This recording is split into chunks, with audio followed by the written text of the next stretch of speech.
Good morning all of you. MSc final में organic synthesis paper चला था, उसकी सेकेंड यूनिट थी अपनी ऑक्सीडेशन। और कल की क्लास में हमने पढ़ा था एल्डिहाइड का ऑक्सीडेशन। उसके बाद में सेकेंड कार्बोनिल कंपाउंड्स रहेगा कीटोन। तो आज की क्लास में पढ़ना है कीटोन का ऑक्सीडेशन। ठीक है, तो इसमें भी कहेगा कि कीटोन का ऑक्सीडेशन है वो किस में होता है। कीटोन का ऑक्सीडेशन करवाने पर प्रोडक्ट के रूप में भी हमें क्या प्राप्त होता है, एसिड प्राप्त होगा। ठीक है, तो इसमें लिखा जाएगा कि कीटोन का ऑक्सीडेशन करवाने पर प्रोडक्ट के रूप में क्या प्राप्त होता है, एसिड। कार्बोक्सिलिक एसिड है वो प्राप्त हो जाता है। कुछ में इसमें क्या प्राप्त होता है, एस्टर भी प्राप्त हो जाता है। तो जैसे एल्डिहाइड का ऑक्सीडेशन करवाने से हमें प्रोडक्ट के रूप में एसिड और एस्टर दोनों प्राप्त हुए थे, वैसे ही कीटोन्स का ऑक्सीडेशन करवाने पर भी हमें प्रोडक्ट के रूप में एसिड और एस्टर दोनों प्राप्त हो सकते हैं। इसमें भी जैसे 4-5 एल्डिहाइड में किए थे, वैसे ही ऑक्सीडेशन किस में किए जाएंगे, कीटोन में किए जाएंगे। फर्स्ट इसमें लिखा जाएगा बाई नाइट्रिक एसिड और यानी या KMnO4 में क्या लेना है, एल्केलाइन यानी अक्षारीय KMnO4 के द्वारा। फर्स्ट लिखा जाएगा इसमें बाई नाइट्रिक एसिड और एल्केलाइन KMnO4।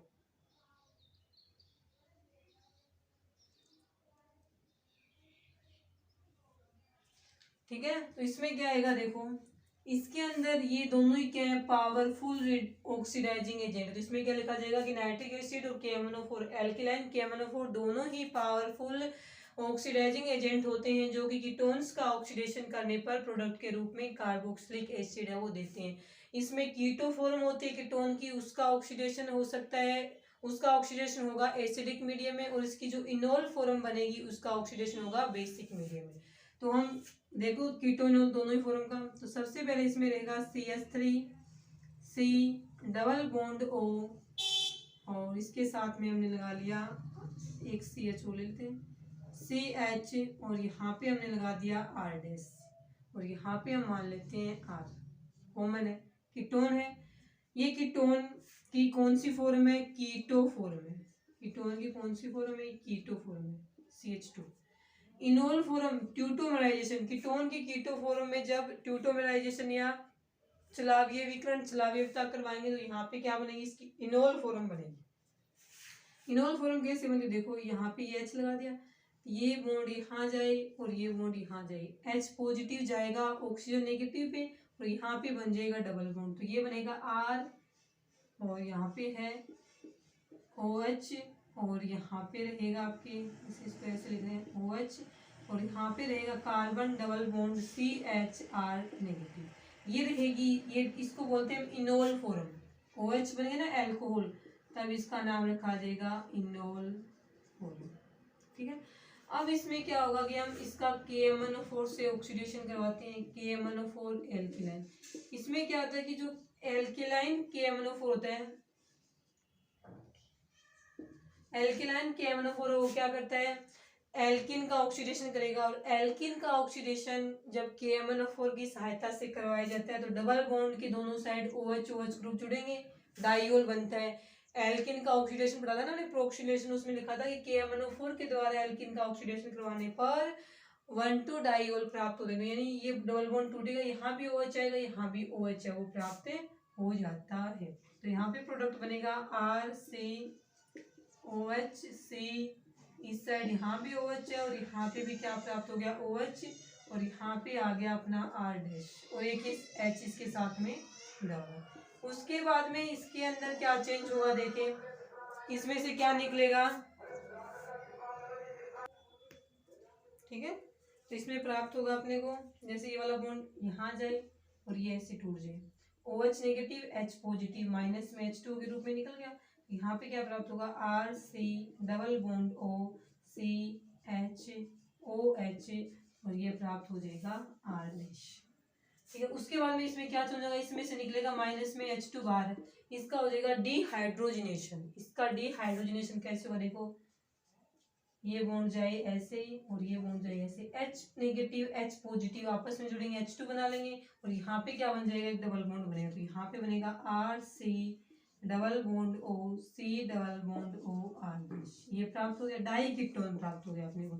अब इसमें क्या होगा, इसका करवाना है अपने को, जैसे H2O2 की सहायता से माने हम H2O2 की सहायता से हम इसका क्या करना है, प्रोक्सिलेशन करवाना है। प्रोक्साइड है, एक इसमें क्या बनेगा, इस प्रकार से होता है HOOH, ऐसे टूट जाए तो एक OH पॉजिटिव है, एक OH नेगेटिव, तो OH नेगेटिव प्लस में OH पॉजिटिव प्राप्त हो गया। इस बॉन्ड को किसी भी साइड में करवा दो आप रोटेट, वो इस पे डिपेंड करेगा R और R डैश वालों पे। जिस साइड में एल्किल ग्रुप बड़ा होगा, प्लस I प्रभाव ज्यादा होगा, उस साइड तो जाएगा नहीं, उससे अपोजिट साइड में क्या जाएगा, ये बॉन्ड है वो घूमेगा। अब देखो ये कार्बन नेगेटिव है, नेगेटिव के साथ में OH पॉजिटिव जुड़ेगा, ये कार्बन पॉजिटिव है, पॉजिटिव के साथ में OH नेगेटिव जुड़ेगा, तो यहाँ पे बनेगा RC double bond OOH plus में R dash C double bond OOH, RC double bond OOH plus में R dash C double bond O, और ये OH, दो क्या प्राप्त हो गए अपने को, एसिड है वो प्राप्त हो गए। एसिड के दो अणु प्राप्त हो जाते हैं। ये रहेगा नाइट्रिक एसिड और एल्किलाइन KMnO4 के साथ में ऑक्सीडेशन। लिखें इसको,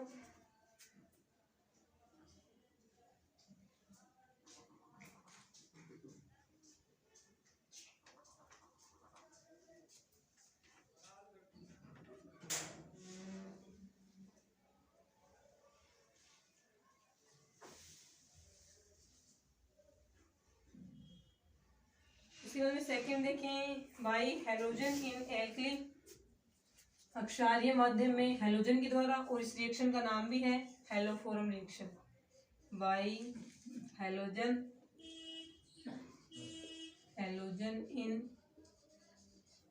एल्केलाइन मीडियम या एल्कली यानी अक्षार, by halogen in alkaline medium, ये अक्षारीय माध्यम में हेलोजन के द्वारा, तो इसके साथ में कीटोन का जो ऑक्सीकरण होता है ना, उसका नाम भी रखा गया है, इसका नाम रखा, इस रिएक्शन का नाम रखा गया है हेलोफोरम रिएक्शन। रिएक्शन का नाम क्या रखा गया है यहाँ पे, हेलोफोरम रिएक्शन, ठीक है।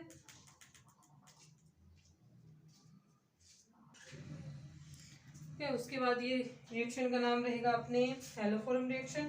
तो देखिए इसमें लेना है अपने को 3 हेलोजन के अणु, साथ में बेस के रूप में कोई भी बेस ले लेते हैं अपन, या फिर OH नेगेटिव लिख सकते हैं। देखो इसमें हेलोफोरम रिएक्शन में क्या होता है, डायरेक्ट मैकेनिज्म ही करते हैं इसकी, जैसे RC डबल बॉन्ड O, ये था अपना CH3, ये कोई कीटोन हो गया, कोई भी एक कीटोन है। इसकी रिएक्शन हमने सबसे पहले हेलोजन से साथ में करवाते हैं, तो इसमें बनेगा, जैसे हमने ब्रोमिनेशन करवा दिया Br2, तो फर्स्ट स्टेप में तो इसमें क्या होगा, ब्रोमिनेशन होगा, तो इसमें यहाँ पे क्या लिखेंगे आप कि यहाँ पे क्या होता है 2Br2 ले लिया, सॉरी 3Br2 ले लेते हैं। इस स्टेप का नाम हम क्या लिख देंगे, ब्रोमिनेशन हो रहा है यहाँ पे, ब्रोमिनेशन होगा क्या, 3Br2 है ना, तो 6 हो गए ना टोटल, 3 तो किसके निकलेंगे पॉजिटिव के रूप में, और 3 किसके रूप में निकलेंगे नेगेटिव के रूप में, क्योंकि Br2 ऐसे होता है, ऐसे तोड़ दिया, Br पॉजिटिव Br नेगेटिव, तीनों Br2 को ऐसे तोड़ेंगे तो 3 Br पॉजिटिव के निकलेंगे, 3 Br है वो नेगेटिव के निकलेंगे। अब इससे ये तीनों ही हाइड्रोजन है वो किसके रूप में निकल जाएंगे, पॉजिटिव के रूप में निकल जाएंगे, तीनों हाइड्रोजन पॉजिटिव के रूप में निकलेंगे, तीनों Br के साथ में जुड़ेंगे, तो माइनस में 3HBr बाहर निकल गया, कार्बन के ऊपर आ गया +3 चार्ज, +3 के साथ में, सॉरी कार्बन के ऊपर आ गया -3 चार्ज, -3 आई, क्योंकि तीनों हाइड्रोजन पॉजिटिव के रूप में निकले, -3 के साथ में तीनों Br जाके जुड़ेंगे, तो यहाँ पे क्या बनेगा, RC डबल बॉन्ड OC, ये Br है, ये Br है, और यहाँ पे क्या हो गया Br, उसके साथ में यहाँ पे आएगा OH नेगेटिव, ये बेसिक मीडियम लिया ना, तो OH नेगेटिव हम यहाँ पे लिख देंगे, तो ये बॉन्ड ऐसे टूट गया, तो कार्बन पॉजिटिव के साथ में OH नेगेटिव जुड़ जाएगा, ये इसके साथ जाके जुड़ेगा, तो यहाँ पे बनाएगा ये RC ऑक्सीजन नेगेटिव चार्ज, यहाँ पे बनाएगा OH, और यहाँ पे बन जाएगा कार्बन, तीनों के साथ में क्या जुड़ा Br और ये Br। उसके बाद में देखो नेक्स्ट स्टेप में इसमें क्या होगा, नेक्स्ट स्टेप में इसके अंदर क्या लिखेंगे हम, ये CBr3 ये डबल बॉन्ड यहाँ पे आ जाए, और ये इस प्रकार से आए, तो क्या बनेगा यहाँ पे RC double bond OH plus में CBr3। कार्बन पे चार्ज क्या आएगा, नेगेटिव चार्ज, ये बन गया।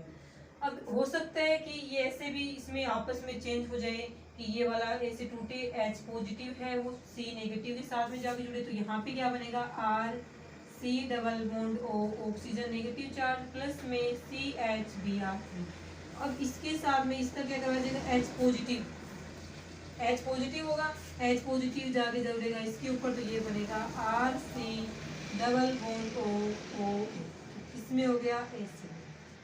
ठीक है, तो ये थी हेलोफोरम रिएक्शन। और यहाँ पे ये जो CHBr3 बन रहा है इसका नाम क्या रखा जाएगा, इसी को बोलते हैं हेलोफोरम। इस रिएक्शन में कीटोन का ऑक्सीडेशन हो जाता है एसिड में और साथ में प्रोडक्ट के रूप में हेलोफोरम प्राप्त होता है। हेलो के रूप में, हेलोजन के रूप में ब्रोमीन है, तब इसका नाम क्या रखेंगे, ब्रोमोफोरम। यदि CHI3 हो तब इसका नाम रख देंगे आइडोफोरम, और Br3 है इस कारण से इसका नाम रखेगा ब्रोमोफोरम। प्रोडक्ट के रूप में जो प्राप्त होता है यही होता है हेलोफोरम, इस कारण से इस रिएक्शन का नाम हेलोफोरम रिएक्शन रखा। ब्रोमीन लिखेंगे तो ब्रोमोफोरम या ब्रोमिनेशन, और इसमें आयोडीन रखेंगे तो आयोडोफोरम रिएक्शन हो जाएगी। जैसा हेलोजन लेंगे उसी के नाम के आधार पे इस रिएक्शन का नाम है वो हो जाता है। ये रहेगा हेलोजन के द्वारा अक्षारीय माध्यम में ऑक्सीडेशन। उसके बाद में देखें इसका तीसरा ऑक्सीडेशन पर एसिड के द्वारा।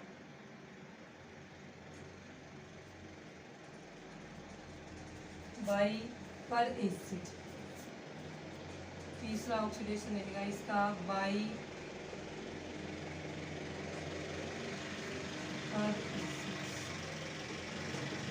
पर एसिड के द्वारा इसका ऑक्सीडेशन।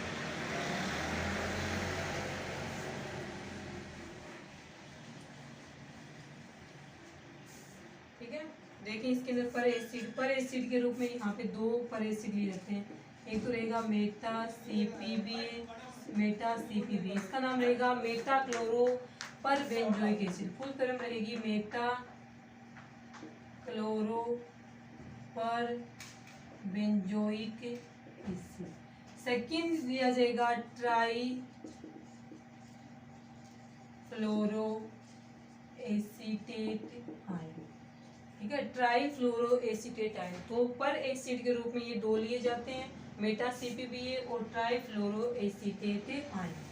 ट्राई फ्लोरो एसिटिक एसिड होता है ना, उसमें से जब हम क्या, ये भी एक प्रकार का पर एसिड ही है, इसमें से जब हम एक H पॉजिटिव आयन को बाहर निकाल देंगे, इसमें से ट्राई फ्लोरो एसिटिक एसिड में से एक H पॉजिटिव आयन को बाहर निकाल देंगे तो बनेगा ट्राई फ्लोरो एसीटेट आयन। ये दोनों ही कीटोन का ऑक्सीडेशन करने में यूज किए जाते हैं, दोनों के द्वारा ही प्रोडक्ट के रूप में एस्टर प्राप्त होता है।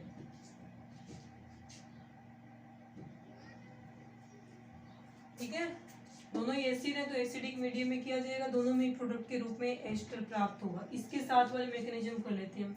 देखें जैसे कीटोन है RC डबल बॉन्ड OR-, ये कीटोन है। इसके साथ में हमने यहाँ पे क्या लिया, H पॉजिटिव आयन ले लिया। H पॉजिटिव आयन किसके ऊपर जाएगा, H पॉजिटिव आयन है वो लोन पेयर की तरफ आकर्षित होता है, इसकी तरफ आकर्षित होगा। ऑक्सीजन क्या करेगा, इस लोन पेयर को अपने इलेक्ट्रॉन देगी, इसके साथ बॉन्ड बनाएगा तो ऑक्सीजन पे चार्ज आएगा positive, RC double bond OH, oxygen पे पॉजिटिव चार्ज, एक लोन पेयर बचा हुआ है आ गया। अब क्या होगा, इसके साथ जुड़ने के लिए आएगा ट्राई फ्लोरो एसीटेट आयन। होता क्या है वो देखो, CF3C double bond O, oxygen oxygen H, ये होता है ट्राई फ्लोरो एसिटिक एसिड। इसमें से जब हम एक H पॉजिटिव आयन बाहर निकाल दें तो क्या बनेगा, CF3C double bond O, oxygen oxygen negative, ये जो बच गया इसी का नाम क्या है, ट्राई फ्लोरो एसिटिक आयन। एक प्रकार का पर एसिड है ना, दो डबल बॉन्ड आपस में सिंगल, सॉरी दो ऑक्सीजन एटम आपस में सिंगल बॉन्ड जुड़े हुए ना, उसको होता है इसमें पर एसिड। ठीक है, ये आ गया, इसका यूज करना है अपने को रिएक्शन में।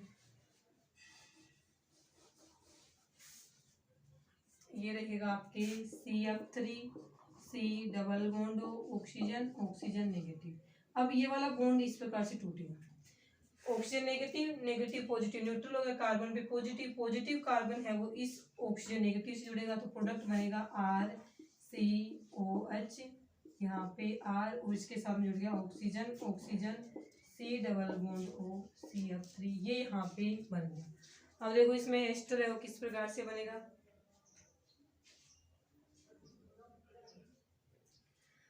अब देखें इसमें क्या आएगा, इसमें ये जो स्टेप आएगा ना, अब आएगा वो क्या रहेगा, स्लो स्टेप रहेगा। इस स्टेप में क्या होगा, माइग्रेशन ऑफ, इसको एरो को बड़ा करते हैं इसे, migration of alkyl group from carbon atom to oxygen atom, यानी एक स्लो स्टेप होगा। और इस स्टेप में कार्बन का ये जो एल्किल ग्रुप है, उस एल्किल ग्रुप का इस ऑक्सीजन एटम पे क्या होगा, माइग्रेशन होगा। ठीक है, देखिए माइग्रेशन अब किस प्रकार से होगा, इस पे जो लोन पेयर थे ना, वो यहाँ आगे डबल बॉन्ड बना लेंगे, ये एल्किल ग्रुप पूरा का पूरा इसके ऊपर चला जाएगा इस ऑक्सीजन पे, और ये इस प्रकार से नेगेटिव के रूप में निकलेगा। तो यहाँ पे जो प्रोडक्ट बनेंगे वो माइनस में CF3 C डबल बॉन्ड और नेगेटिव, ये बाहर निकल गया। यहाँ पे क्या बचा आपकी R C double bond OH, एक लोन पेयर एक पॉजिटिव चार्ज, इसके साथ जुड़ा हुआ आपका ऑक्सीजन, कार्बन के साथ में ये ऑक्सीजन, ये R एल्किल ग्रुप इसके ऊपर आ गया, ये आ गया R। अब इसके बाद में नेक्स्ट स्टेप में देखो ये वापस आ जाएगा यहाँ से, ठीक है, ये वापस आएगा तो ये बॉन्ड यहाँ से ऐसे टूट जाएगा, H पॉजिटिव है यानी यहाँ पे जुड़ेगा CF3 C double bond oxygen negative, ये H पॉजिटिव से ऑक्सीजन नेगेटिव से जुड़ जाएगा इसके साथ में, तो ये पूरा पूरा किसके रूप में निकलेगा, माइनस में CF3 COOH, ट्राइफ्लोरोएसिटिक एसिड बन गया। और ये वाला यहाँ पे पॉजिटिव चार्ज जब न्यूट्रल हो गया तो प्रोडक्ट बनेगा RC डबल बॉन्ड OOR, ये क्या होता है, एस्टर। इस प्रकार से हम पर एसिड के द्वारा कीटोन का एस्टर में चेंज कर सकते हैं, और इस रिएक्शन का नाम रहेगा बेयर विलिगर ऑक्सीडेशन। ये सिर्फ कीटोन का ही होता है, बेयर विलिगर ऑक्सीडेशन। पर एसिड के द्वारा कीटोन का ऑक्सीडेशन एस्टर में होना ही क्या कहलाता है, बेयर विलिगर, ये ऑक्सीडेशन कहलाएगा अपना बेयर विलिगर ऑक्सीडेशन। ठीक है, उसके बाद कीटोन की दो ऑक्सीडेशन और है, वो ये नॉर्मल कीटोन नहीं है, अल्फा बीटा अनसैचुरेटेड कीटोन है, इसके दो ऑक्सीडेशन और है, वो हम पढ़ेंगे कल की क्लास में। आज के लिए इतना है।